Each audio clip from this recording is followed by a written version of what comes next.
Depuis toujours, le Soleil, la Lune, les planètes et les étoiles galvanisent l'imaginaire de l'homme et alimentent toutes sortes de mythes. C'est pourquoi l'astronomie, l'étude des astres, est sans aucun doute la plus vieille discipline scientifique du monde. Le plus surprenant, c'est que cet intérêt pour l'astronomie a apporté bien plus à l'humanité que ce que l'on peut imaginer. L'étude des astres a permis l'émergence de nouvelles idées qui, le plus souvent, ont ensuite contribué au développement des autres sciences. Je suis professeur de physique à l'université du Surrey en Angleterre. Les idées et les théories des grands scientifiques européens tels que Galilée, Newton ou Einstein sont depuis toujours au cœur de mes travaux de recherche. Je me trouve à l'université de Padoue dans le nord de l'Italie. C'est ici que se trouve la preuve irréfutable que l'une des plus grandes avancées de la science européenne repose en fait sur les travaux des érudits musulmans.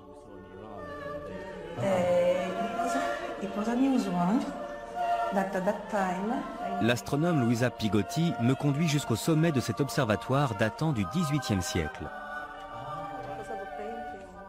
En haut se trouve selon elle l'un des ouvrages les plus importants de toute l'histoire de la science. Voyons ce qu'on a ici. C'est la deuxième édition du Revolutionibus. Voici Die Revolutionibus Orbium Celestium, un ouvrage publié en 1543 de l'astronome polonais Nicolas Copernic. Ce livre est d'une importance majeure. Pour la première fois depuis l'époque de la Grèce antique, Copernic développe l'idée que toutes les planètes, y compris la Terre, tournent autour du Soleil. Pourtant, tout le monde avait une vision bien différente des choses depuis des milliers d'années. À l'époque, on pensait que la Terre était immobile et que les étoiles, le Soleil et les autres planètes tournaient autour d'elle. Et là, on voit tout son système solaire. Ah, et voilà, Sol, le Soleil. Ce dessin est très célèbre. Là, on voit la Terre, Terra, Avec la Lune. avec la Lune qui tourne autour. Ce livre est une œuvre majeure. Pour bon nombre d'historiens, il a marqué le début d'une véritable révolution scientifique en Europe. Il représente une première étape cruciale dans l'évolution qui a mené à la physique moderne. Je suis tout à fait d'accord. Toutefois, je trouve un peu étrange qu'aujourd'hui, personne ne parle des travaux dont Copernic s'est inspiré pour écrire cet ouvrage. Comme si toutes ces idées sortaient de nulle part.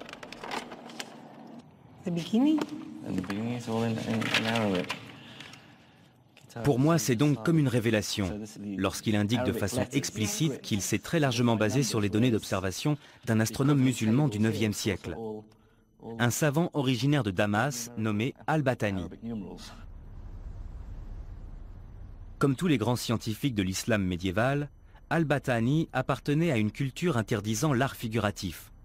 Seuls quelques portraits postérieurs à son époque permettent d'avoir une idée de ce à quoi il ressemblait. Ici, il mentionne Hipparque, Calype, Ptolémée et bien d'autres.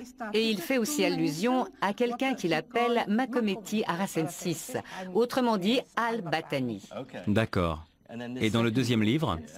Dans le deuxième livre, on peut regarder le début qui est en latin. En fait, Copernic s'est très largement inspiré des observations d'Al-Battani sur la position des planètes, du Soleil, de la Lune et des étoiles. C'est grâce à des traductions latines comme celle-ci qu'il a pu exploiter les données de l'astronome syrien. Kitab al-Zij al-Sabi. Ce sont les Zij de Battani, ces tables des positions planétaires. Il y a l'arabe. Oui, l'arabe. L'arabe d'un côté. Et le latin de l'autre. Très pratique. De toute évidence, il s'est servi des données d'observation d'Al-Battani.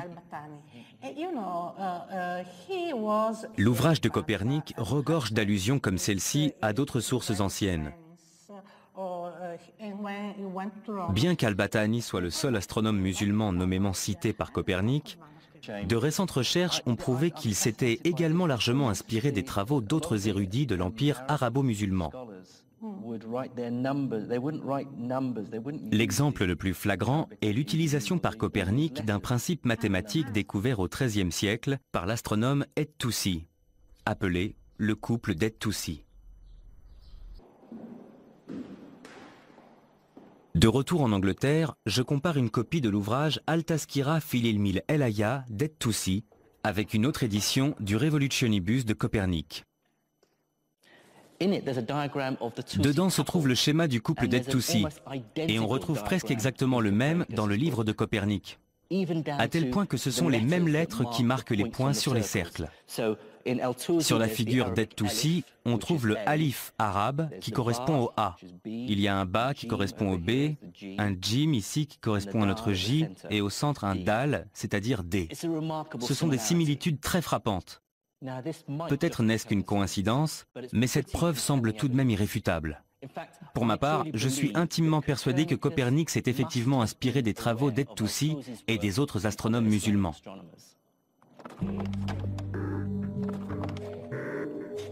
D'autres recherches ont également montré que les éléments mathématiques utilisés par Copernic pour calculer le mouvement des planètes étaient étrangement similaires à ceux développés par un astronome musulman du XIVe siècle, le Syrien Ibn al-Shatir.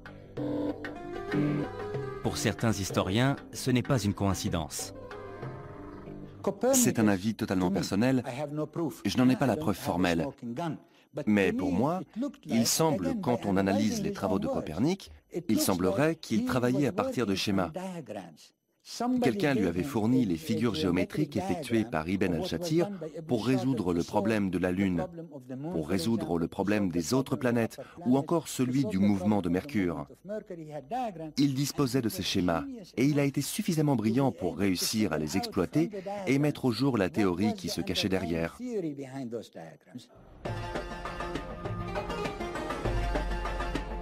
Ces idées venaient donc bien de quelque part. Il semblerait que les travaux de Copernic soient bel et bien le fruit de 500 ans de recherche menée par les astronomes musulmans. C'est pourquoi j'ai voulu exhumer ce passé pour en apprendre davantage sur ces savants et leurs théories. Mais avant de partir sur leurs traces, je dois d'abord trouver la réponse à une question fondamentale. Pourquoi ces érudits musulmans s'intéressaient tellement à l'astronomie ?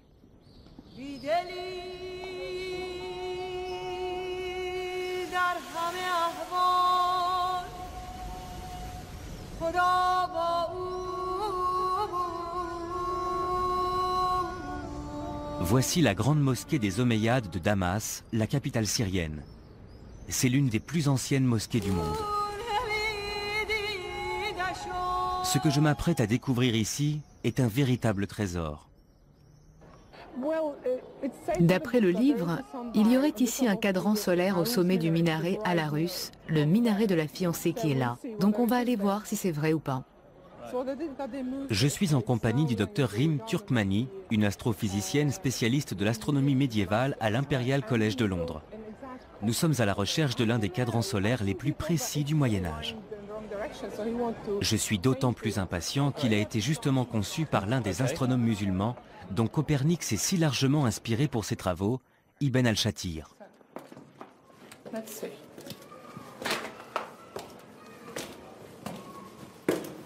D'après les autorités de la mosquée, le cadran aurait été retiré au XIXe siècle, mais d'après les recherches du docteur Turkmani, il en existerait une réplique exacte cachée au sommet de l'un des minarets.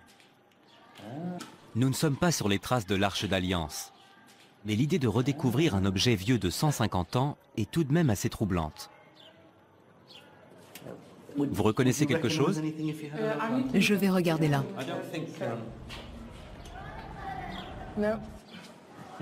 On va regarder ailleurs. Mesurer le temps de façon très précise est essentiel pour les musulmans. Conformément au commandement du Coran, les croyants doivent effectuer 5 prières par jour à des horaires très précis.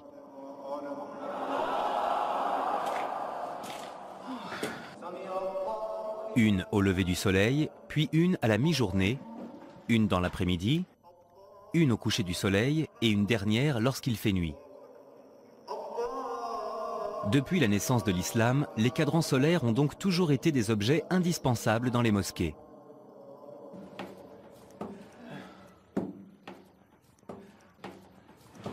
Il est là, je l'ai trouvé. C'est vrai, ça y est? Il est là, regardez. Exactement comme il est décrit dans le livre. Il était caché par le pilier. Pas étonnant qu'il ne sache pas où il était. Il est recouvert de fientes d'oiseaux. C'est plein de fientes. Oui, Tenez, super, merci. essayez avec ça. Donc on a 3 cadrans solaires. Le grand, c'est le principal, et il y a le cadran nord et le cadran sud. Il y a une ligne ici pour la Salat Ezour, la prière de la mi-journée. Et il y en a une autre pour la prière de l'après-midi. Ibn al-Shatir a calculé la position de ces lignes de façon à ce que le cadran indique l'heure exacte tout au long de l'année, même lorsque la durée des journées changeait. De cette façon, ils avaient un chronomètre. C'est très important. Donc il s'asseyait ici, il regardait l'ombre. Et quand c'était l'heure de la prière, il le signalait au muezzin pour qu'il commence son appel à la prière.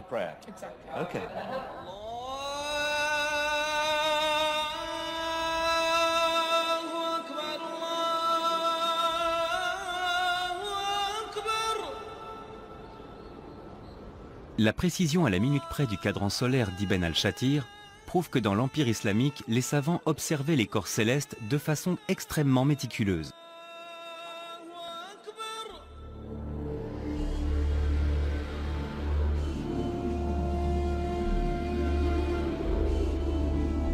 Je commence maintenant à comprendre pourquoi Copernic a pu si largement s'inspirer des travaux de ses prédécesseurs musulmans. Ils sont parvenus à établir des protocoles de mesure astronomique d'une incroyable précision. Ils ont calculé la taille de la Terre avec seulement 1% de marge d'erreur et conçu des tables trigonométriques allant jusqu'à 3 décimales.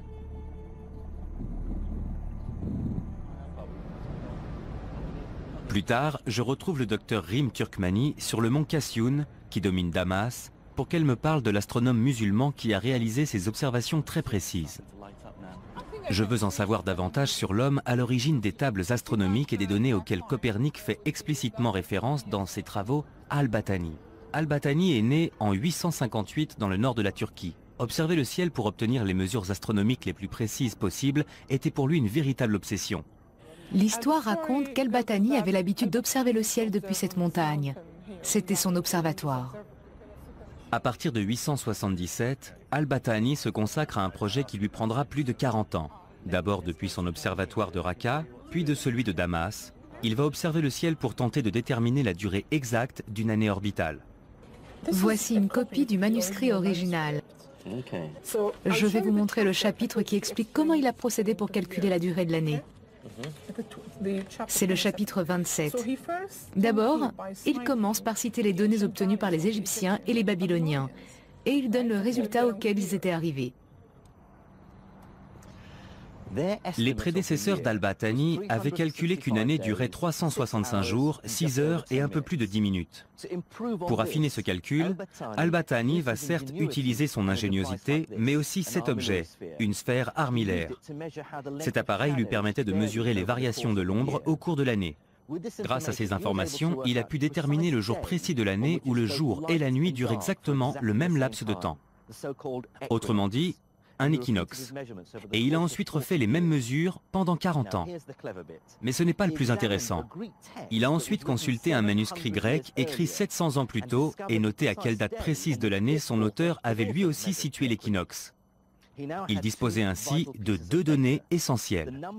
Le nombre de jours entre les 2 observations, mais aussi le nombre d'années. Il a donc divisé le premier nombre par le second pour finalement arriver à un résultat surprenant. Une année dure 365 jours, 5 heures, 46 minutes et 24 secondes. Il a obtenu un nouveau résultat, et il n'avait que 2 minutes d'écart avec les observations modernes. 2 minutes, la durée de l'année à 2 minutes près. Tout à fait.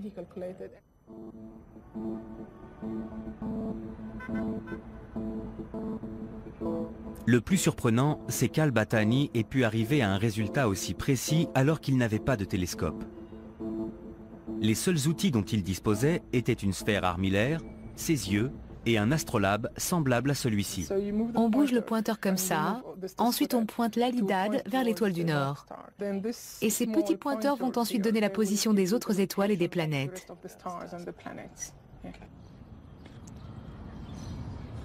Malgré des outils rudimentaires, on trouve dans les travaux d'Al-Battani un schéma extrêmement précis prouvant qu'il a trouvé une obliquité de la Terre inférieure à 24 degrés, c'est-à-dire environ un demi-degré de différence avec nos données modernes.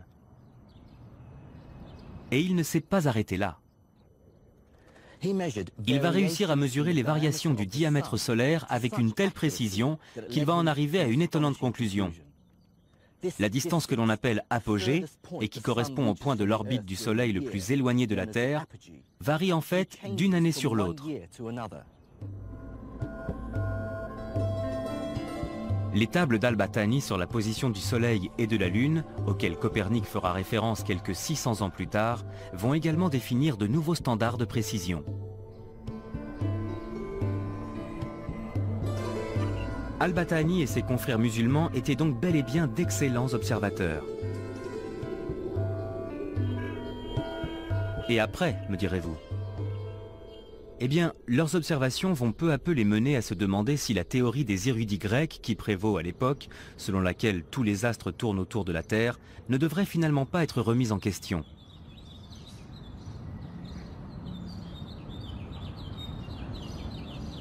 Ce postulat scientifique, communément admis depuis plus de 700 ans, se base principalement sur les travaux de l'un des plus grands astronomes de la Grèce antique.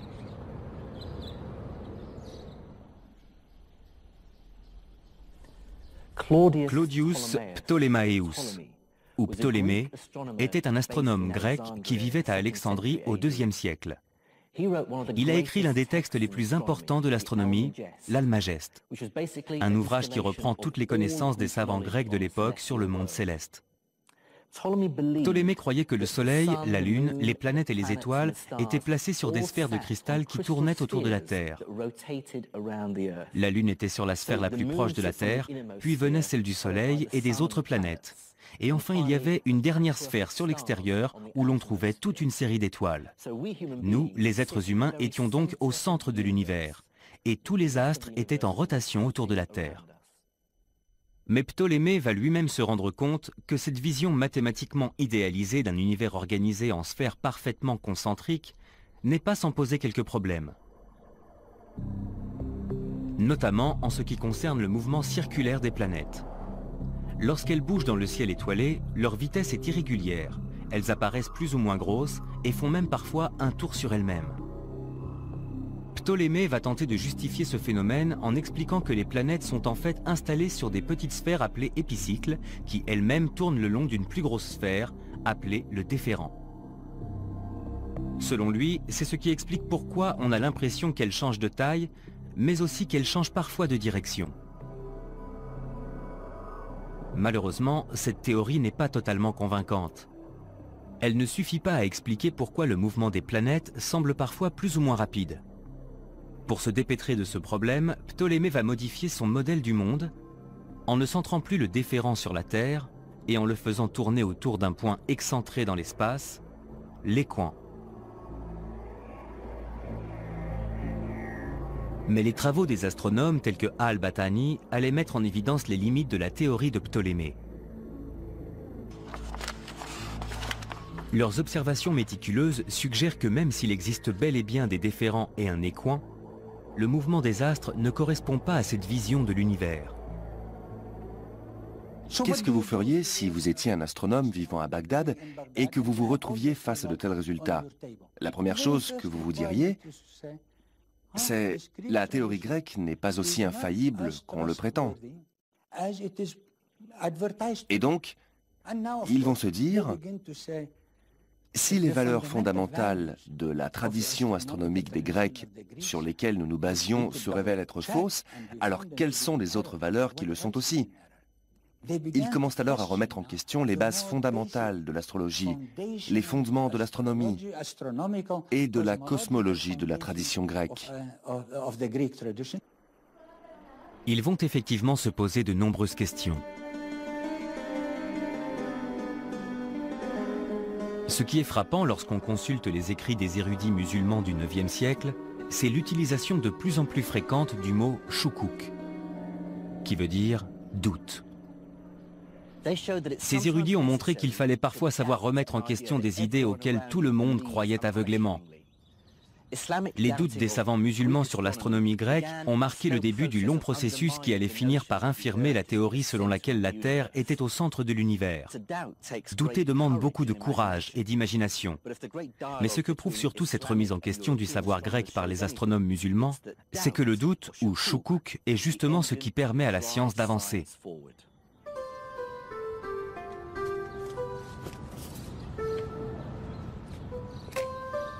L'un des premiers grands savants de cette période de doute s'appelle Ibn al-Haytham.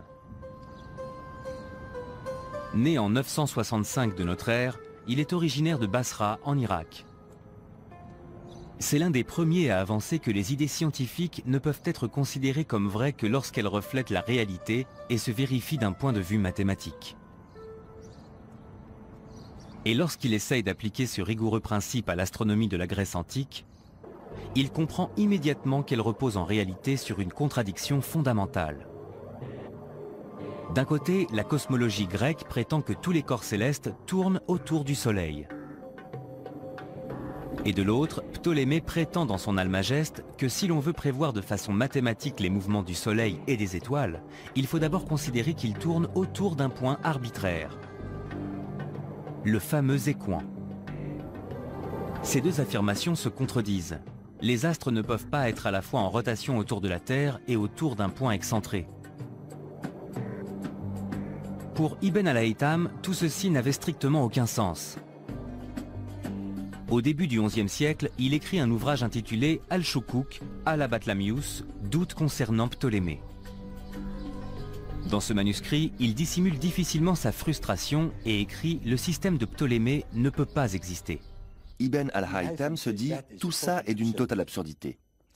On ne peut pas accepter une telle théorie. » Et il va plus loin en disant « Il ne s'agit pas d'une erreur. Ptolémée savait très bien que c'était une absurdité. » Et il souligne les points qui avaient embarrassé Ptolémée lorsqu'il a construit sa théorie. Pour lui, il y a un problème fondamental dans ce raisonnement. Les Grecs savaient, Ptolémée savait qu'il partait dans une mauvaise direction. Mais pour autant, Ibn al-Haytham n'avait rien d'autre à proposer. Et il laisse entendre par là, aux autres maintenant de proposer mieux, aux autres de résoudre ce problème. Et pour moi, c'est ce qui a orienté les recherches de tous les astronomes qui allaient lui succéder. Pour mener à bien un tel projet, il fallait être convaincu, il fallait être totalement convaincu qu'il était possible de définir des modèles mathématiques très précis sur le mouvement des planètes et des étoiles qui correspondent vraiment à ce qui se passe dans le ciel.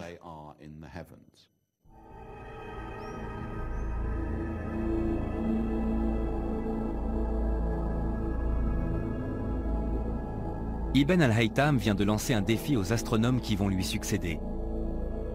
Ils devront trouver une explication au mouvement des astres qui à la fois se vérifie d'un point de vue mathématique et qui correspondent à leurs observations. C'est finalement Copernic et les autres astronomes européens qui apporteront la réponse à cette question. Mais une avancée fondamentale a cependant lieu un peu plus tôt.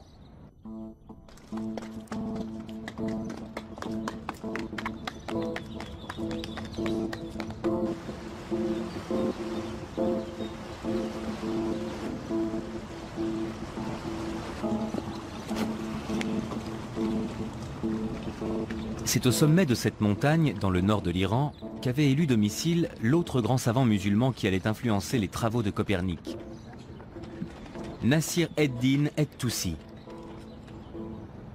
Il réussit à combler les lacunes de la théorie de Ptolémée, ce qui va totalement remettre en question la vision géocentrique de l'univers et marquer le début d'une nouvelle ère scientifique.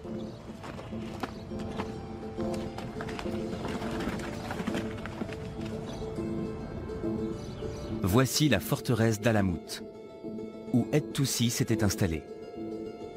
Pendant de nombreuses années, cette forteresse a abrité une secte musulmane, celle des Ismaéliens. C'est un très beau lieu pour se retirer. Cette citadelle était au centre du mouvement ismaélien. Pas étonnant que Het-Toussi ait choisi de s'installer ici. Et il n'était pas le seul. De nombreux autres érudits vivaient ici. Apparemment, il y avait une bibliothèque. C'était une forteresse militaire, mais aussi un lieu d'étude.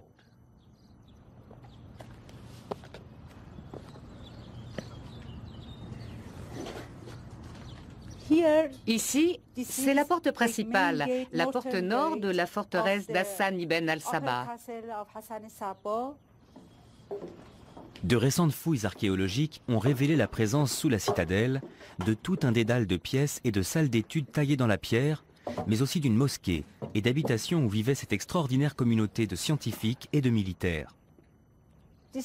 Nous voici dans la cour de la mosquée. C'était le centre des quartiers de la garnison du château. C'est dans ces galeries étroites que Het-Toussi commence la rédaction de son livre des Choukouk, son livre des doutes, Al-Tazkira, ou Mémoire sur l'astronomie. Dans cet ouvrage, il trouve la solution au premier problème soulevé par Ibn al-Haytham, à savoir comment éliminer l'écoin de Ptolémée.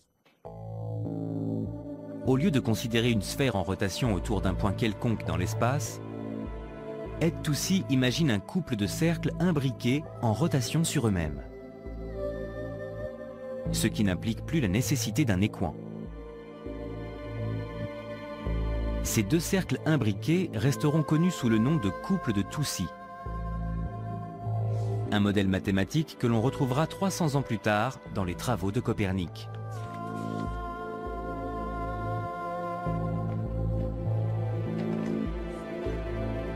Une fois résolu le problème de l'écoin, Het-Toussi va tenter d'achever ce que son prédécesseur, Al-Haytham, a commencé 200 ans plus tôt.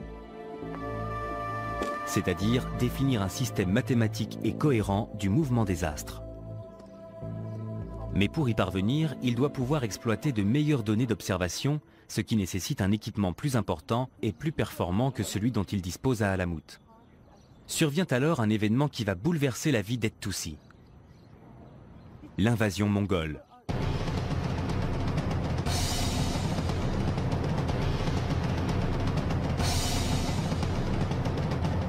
Déferlant de l'Est, Oulégou Khan et son armée envahissent l'Iran, détruisant tout sur leur passage.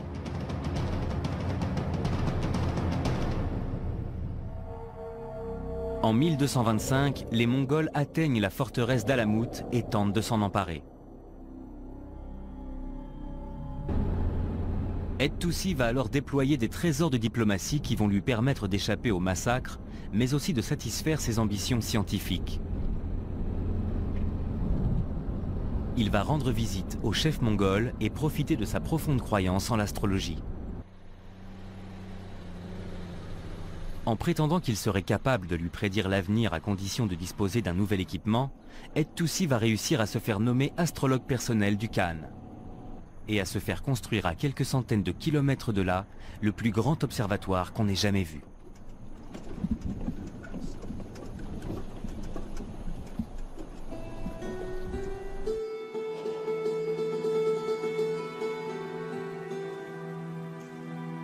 Voici tout ce qu'il reste aujourd'hui de l'observatoire de Maraga. Le principal instrument d'observation était caché sous le dôme de l'observatoire. Le nouvel observatoire d'Het-Toussi se composait d'un unique et immense bâtiment. À l'intérieur se trouvait un imposant arc en métal, une sorte de bras armillaire de 10 mètres de haut. Sur ses bords étaient inscrites les graduations des angles en degrés et en minutes. Les scientifiques alignaient l'astre qu'ils étudiaient avec un point situé au centre de l'arc. Il leur suffisait ensuite de lire les graduations pour connaître de façon précise la position exacte de cet astre dans le ciel.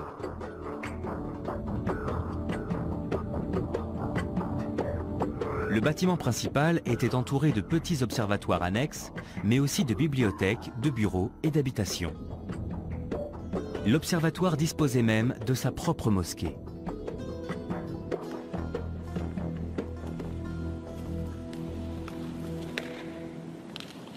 C'est un peu frustrant qu'il ne reste presque plus rien de cet observatoire.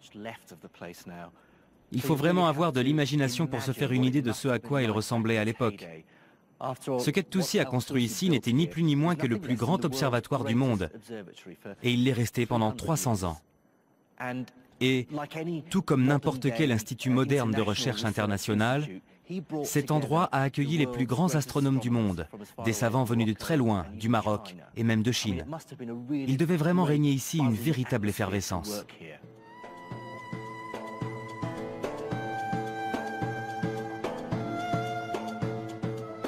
Grâce à ce nouvel observatoire et à son équipe d'astronomes,Etoussi peut désormais poursuivre le rêve d'Al-Haytham. Tenter de définir un modèle planétaire plus cohérent que celui de Ptolémée. Ses confrères et lui vont d'abord s'attaquer aux mathématiques. En plus du couple de Toussi, ils inventent d'autres systèmes du mouvement des astres. Grâce à ces nouveaux systèmes, ils peuvent calculer de nouveaux modèles mathématiques correspondant au mouvement de la plupart des corps célestes. Mercure, Vénus, Mars, Jupiter, Saturne, mais aussi le Soleil et la Lune.Etoussi et l'équipe d'astronomes qu'il avait réunis autour de lui ont été à l'origine de ce que l'on appelle aujourd'hui la révolution de Maraga. Une véritable révolution scientifique qui allait rendre totalement obsolète la vision de l'univers de Ptolémée. Ce qu'ont fait les savants et les astronomes comme Toussi, c'est qu'ils sont parvenus à modéliser de façon cohérente l'astronomie d'un point de vue mathématique, et ce avec une exactitude sans précédent. Grâce à des instruments beaucoup plus précis que ce qui avait été construit jusque-là, pour prévoir à plus long terme le mouvement des planètes et des étoiles, ce que personne n'avait jamais réussi à faire jusqu'ici. C'est pourquoi quand on parle de Maraga ou Alamut, on peut à mon sens dire qu'il y a eu un véritable bond en avant en ce qui concerne le niveau et l'efficacité de l'astronomie mathématique.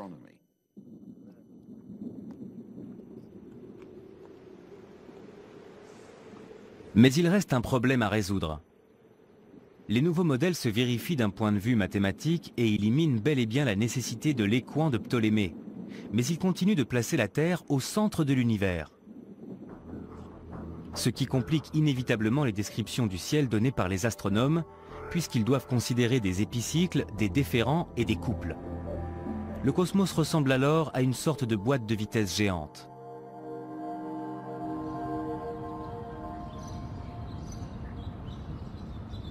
Il va falloir une bonne dose d'imagination pour franchir une étape supplémentaire dans cette aventure.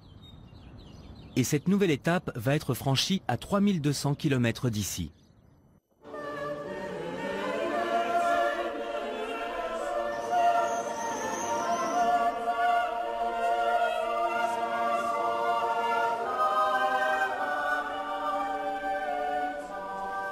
Pour moi, la dernière étape de la révolution de Maraga n'a pas eu lieu en Iran, ou ailleurs dans l'Empire islamique, mais ici, dans le nord de l'Italie. Grâce aux travaux des érudits musulmans, des hauts lieux de la science tels que l'université de Padoue abritaient déjà les prémices d'une nouvelle ère, celle de la Renaissance. De retour à Padoue, je comprends désormais pourquoi les astronomes musulmans ont été si importants pour les travaux de Copernic. Ils ont été pour lui une véritable source de motivation. Copernic est le premier Européen à partager l'aversion d'Al-Haytham pour la cosmologie de Ptolémée. Il n'est donc pas le premier grand astronome d'une nouvelle tradition scientifique européenne, mais plutôt le dernier maillon d'une longue lignée d'astronomes musulmans.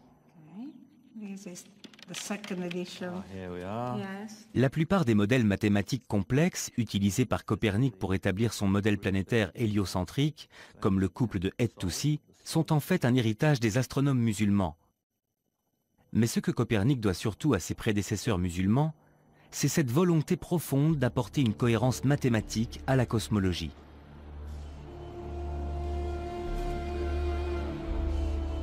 Les idées de Copernic vont marquer le début d'une ère d'avancées scientifiques qui déboucheront sur la découverte de la gravité par Sir Isaac Newton. Entre les mains de Newton, le rêve que caressait Ibn al-Haytham d'une astronomie rigoureuse et mathématique qui correspondrait aux observations expérimentales va enfin se réaliser.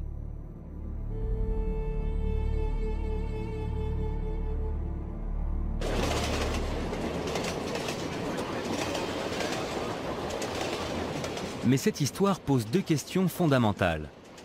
Pourquoi le grand projet scientifique entamé par les astronomes musulmans s'est-il achevé en Europe et pas au Moyen-Orient?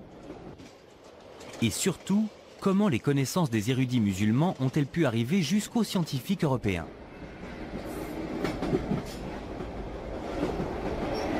La réponse à ces questions se cache dans l'une des plus belles villes du monde. La reine de l'Adriatique, Venise.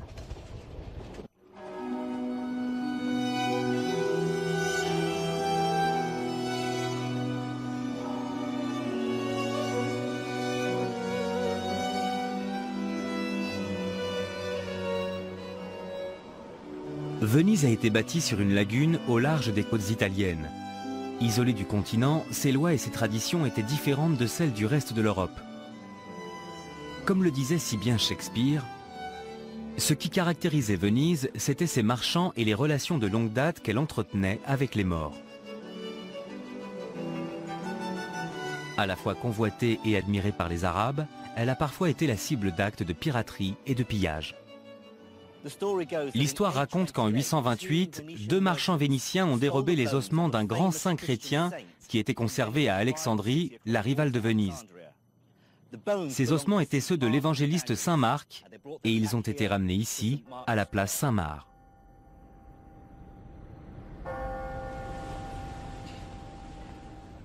Le commerce avec les morts a apporté non seulement à Venise la prospérité, mais aussi une ouverture sur les idées et les coutumes venues d'Orient, comme me l'a montré le docteur Vera Constantini. On appelle cet endroit le Campo dei Mori parce que, comme vous pouvez le voir, aux quatre coins, on a des statues de ce qu'on appelait à l'époque les morts. Il y en a un autre là. Oui, il y en a un autre avec un turban. Le port de la barbe était recommandé aux marchands vénitiens, surtout quand ils devaient se rendre en Orient. Il y avait des manuels qui recommandaient aux marchands ce qu'ils devaient faire. Pour se fondre dans la masse. Exactement, pour leur apprendre comment se faire respecter en Orient. Avec l'intensification du commerce entre les Vénitiens et leurs voisins musulmans, l'influence de l'islam se fait de plus en plus forte. La tradition arabe du café devient par exemple extrêmement populaire. Tout comme les arcs et les ornementations caractéristiques de l'art architectural islamique.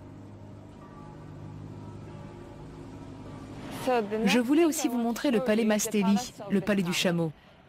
À l'époque où les Vénitiens commerçaient avec l'Orient, l'unité de mesure, le poids des marchandises que l'on pouvait charger sur un dromadaire était le carico. On utilisait exactement la même unité de mesure qu'en Orient, sauf que là-bas, on appelait ça le youk.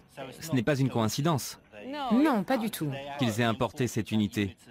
De mesure, tout à fait. Ces liens commerciaux avec l'Orient allaient favoriser l'arrivée des livres arabes.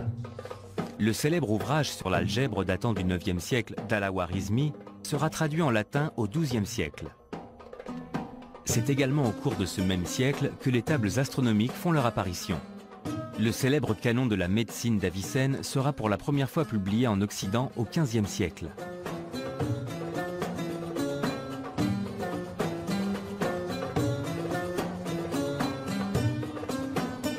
Cet afflux de nouvelles connaissances semble avoir coïncidé avec un grand bouleversement historique.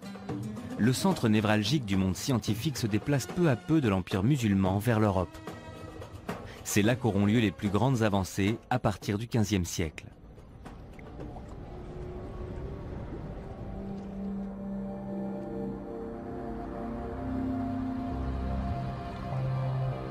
Le professeur Angela Nuovo de l'université d'Udine m'a fait découvrir un objet symbolisant parfaitement ce bouleversement. Sa surprenante découverte apporte la preuve irréfutable de ce changement, mais permet aussi de mieux le comprendre.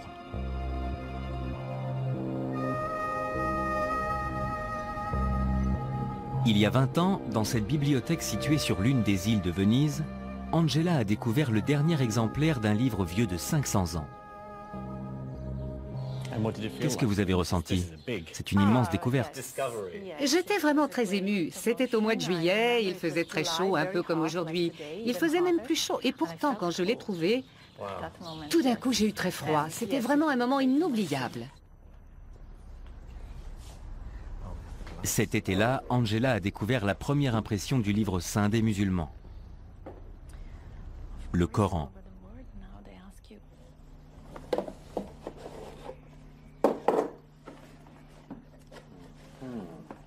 C'est la première fois qu'elle a l'occasion de revoir cet ouvrage depuis qu'elle l'a découvert il y a 20 ans.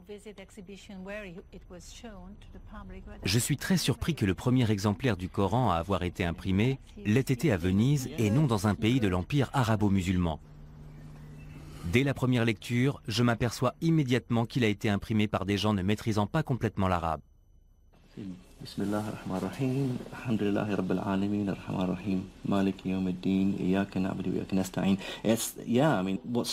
qui me frappe, c'est que c'est écrit d'une façon... Je trouve que ça ressemble presque à une écriture d'enfant. Une écriture maladroite. Oui, c'est vrai. C'était la première fois qu'on essayait de reproduire l'écriture manuscrite avec des caractères mobiles. Et comme vous le savez, la langue arabe comporte de nombreuses formes de lettres différentes, puisque la forme de chaque lettre change en fonction de sa position dans le mot, mais aussi des autres lettres. Oui, évidemment. Par exemple, le mot zalika, qui signifie 7, eh bien là, le tiret devrait être sous le L, au lieu d'être au-dessus. Donc ils ont fait une faute. Au lieu d'écrire zalika, ils ont écrit zalaka. L'arabe n'était probablement pas la langue maternelle des gens qui l'ont imprimé. C'est sans doute pour cette raison qu'on trouve des erreurs dans le texte qui, bien sûr, sont considérées comme un péché. À votre avis, comment cela a-t-il été perçu quand cet ouvrage a été publié? On suppose, et je pense que c'est vrai, que ça a été un énorme échec du point de vue commercial. D'autant plus que les musulmans ont refusé l'imprimerie pendant des siècles. Il y a donc de fortes chances que tous les autres exemplaires de ce livre aient été détruits. C'est le seul exemplaire dont on dispose. C'est probablement le seul et l'unique exemplaire de ce Coran qu'il reste en Occident. Le fait que cette version imprimée du Coran n'ait pas réussi à séduire le monde musulman en dit long.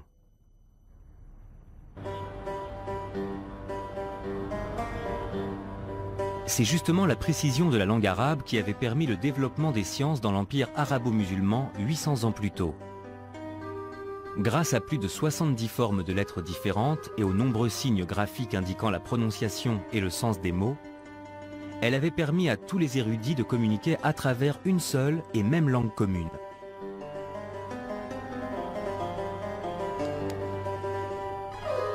L'arrivée de l'imprimerie aurait logiquement dû faciliter la diffusion du savoir. En Occident, l'impression de livres en latin favorise effectivement un mouvement de renouveau scientifique. Mais à cause de ses nombreux signes et de sa graphie, l'arabe est beaucoup plus difficile à typographier que le latin, ce qui freine considérablement la diffusion des écrits du monde islamique. Le rejet du monde musulman pour cette nouvelle technologie, qui est l'imprimerie, marque le début d'un véritable bouleversement dans l'histoire de la science islamique. L'Europe, elle, va à la fois bénéficier des connaissances de leurs prédécesseurs, mais aussi de cette nouvelle technologie. Galilée et ses semblables se trouvent désormais à l'aube de la Renaissance. Cette étape a marqué un tournant à la fois dans l'histoire de l'imprimerie vénitienne, qui était un secteur extrêmement puissant. On peut même dire qu'il était arrivé au maximum de son expansion, mais aussi dans l'histoire des relations culturelles, des relations en général entre l'Orient et l'Occident. Accepter l'imprimerie, ça voulait aussi dire accepter l'une des premières grandes innovations technologiques. Et c'est là que l'histoire des deux mondes va commencer à se séparer.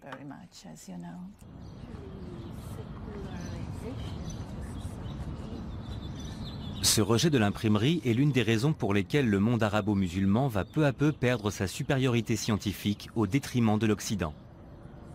À la même période, le monde est en pleine mutation, ce qui a également des répercussions sur le développement scientifique.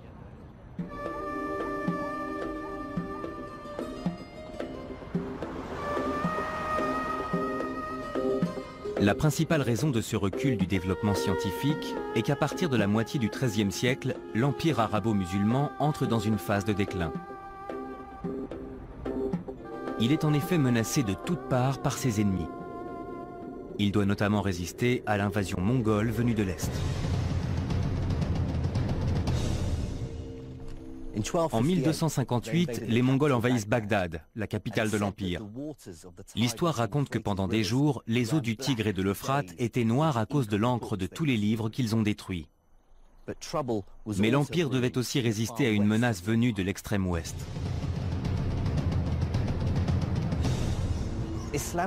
L'Espagne musulmane, qui s'était déjà morcelée en plusieurs royaumes, devait maintenant faire face à une nouvelle menace venue du nord, celle d'une chrétienté réunifiée et déterminée à reconquérir son territoire. La reconquête du royaume d'Espagne par les chrétiens dure plusieurs siècles. Elle atteint son apogée au XVe siècle lorsque l'armée de Ferdinand II et Isabelle de Castille attaque Grenade.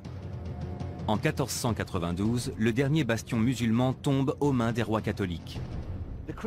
Après la reconquête, les chrétiens vont chercher à effacer toute trace de l'occupation musulmane et détruire les vestiges de cette civilisation. En 1499, ils feront brûler ici, sur cette place, tous les manuscrits arabes des bibliothèques de la ville de Grenade. Seuls quelques rares textes médicaux échapperont à la destruction. Et environ 100 ans plus tard, il ne reste plus aucun musulman en Espagne. Ils ont tous été tués ou chassés du royaume.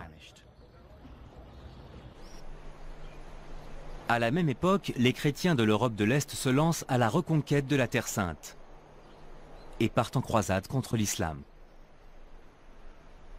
Déterminés à imposer la chrétienté dans la région du Levant et à reconquérir la ville sainte de Jérusalem, les croisés lancent une attaque massive sur le nord de la Syrie. Ils prennent rapidement possession du château pour en faire une place forte. D'ici, ils vont ensuite marcher sur Jérusalem pour accomplir ce qu'ils estiment être leur mission.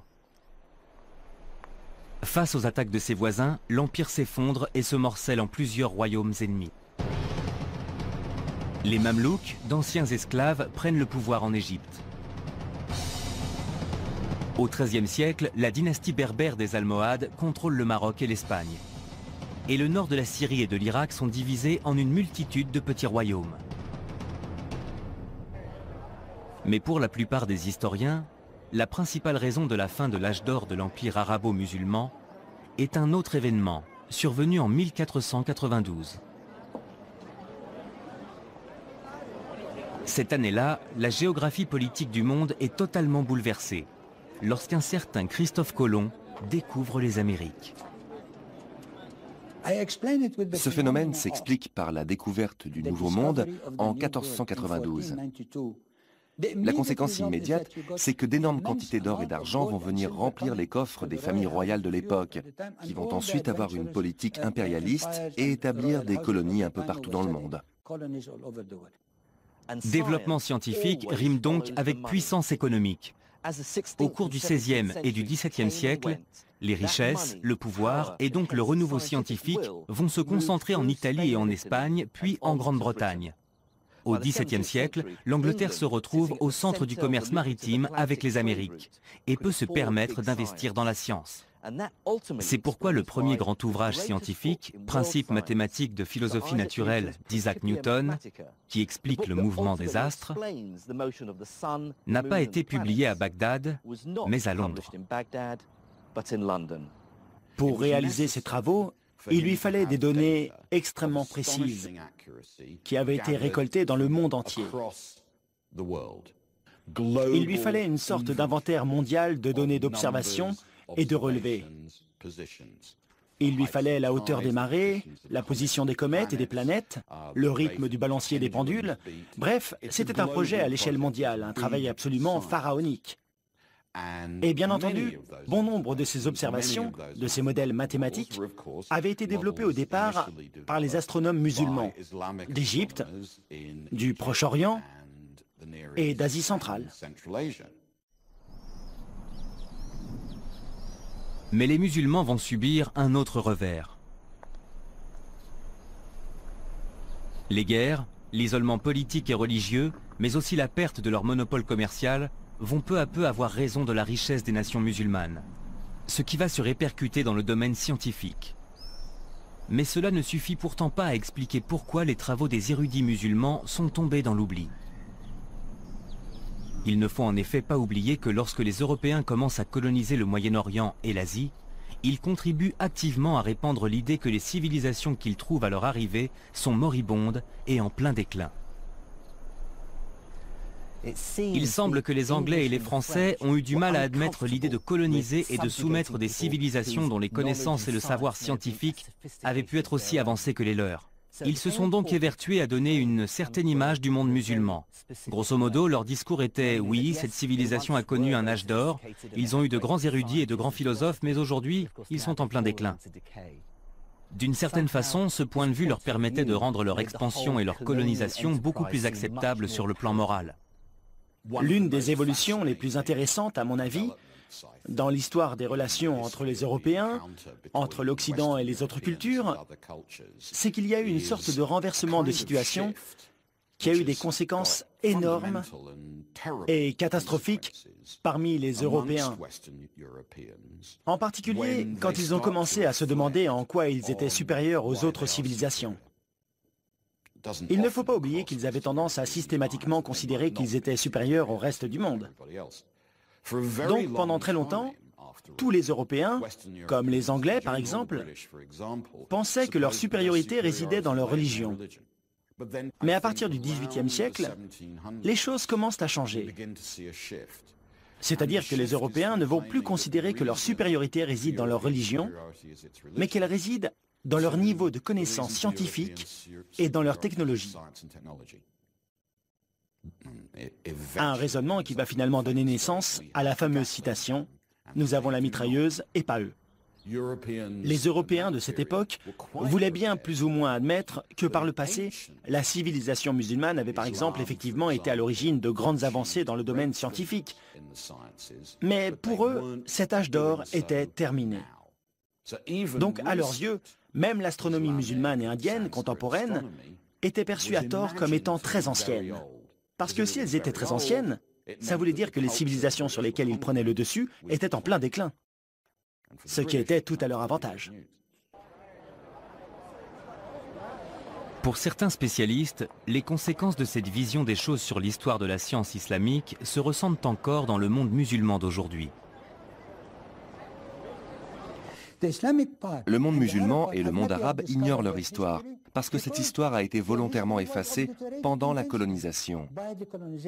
Et malheureusement, quand ils la redécouvrent aujourd'hui, ils ne la redécouvrent que par bribes.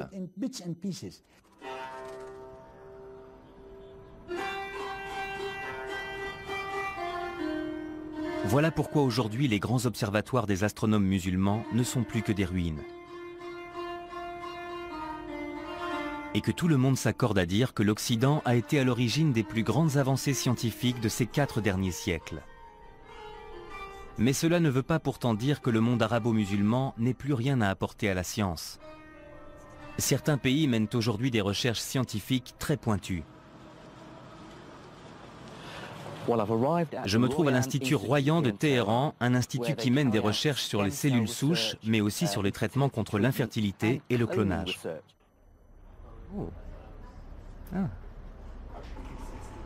Je suis très étonné que dans un État islamique comme l'Iran, des recherches dans des domaines aussi controversés que les modifications génétiques ou le clonage soient tolérées, et même financées par le gouvernement.